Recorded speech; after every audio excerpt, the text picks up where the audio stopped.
Nous connaissons aujourd'hui une situation de sécheresse importante dans les Pyrénées-Orientales.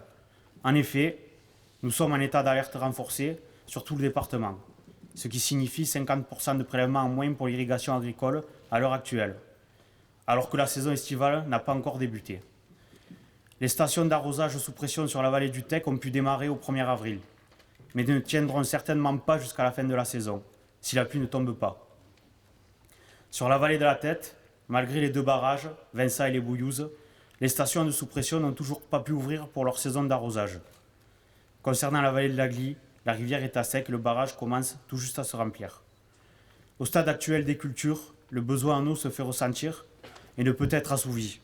Aujourd'hui, nous avons la chance d'avoir sur le département une réserve naturelle que sont les nappes plio-quaternaires et pliocènes.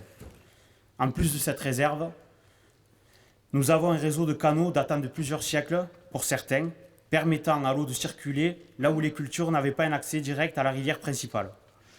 Ce qui a permis la fertilisation de terres éloignées des principaux cours d'eau du département. Dorénavant, ces canaux ont plusieurs fonctions. Ils permettent d'amener l'eau la plupart du temps dans les stations de pompage afin qu'elle soit distribuée dans les réseaux sous pression pour permettre une irrigation des cultures les plus économes possibles. La seconde fonction des canaux est primordiale.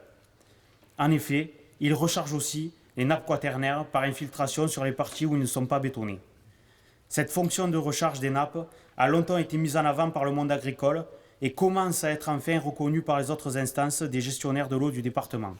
Il est évident qu'aujourd'hui, l'eau doit circuler dans les canaux dès que les niveaux dans les cours d'eau principaux sont suffisants. Le problème étant que les ASA doivent payer une redevance à l'agence de l'eau en fonction du volume qu'elle prélève, ce qui les incite à ne pas faire couler l'eau dans les canaux quand l'usage agricole n'est pas demandeur.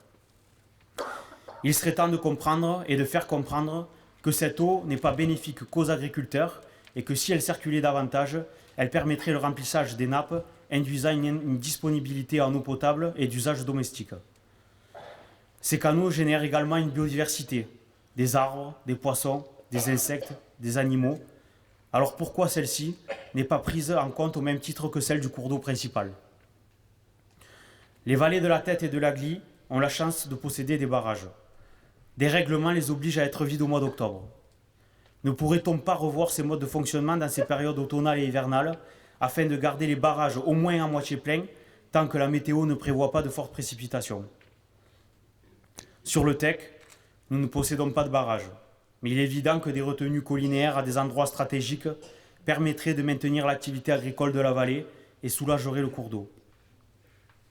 Ces retenues seraient remplies uniquement grâce aux excès d'eau dans le Tech lors de fortes précipitations, ce qui nous permettrait à ce moment-là de stocker l'eau pour la réutiliser à des périodes de manque.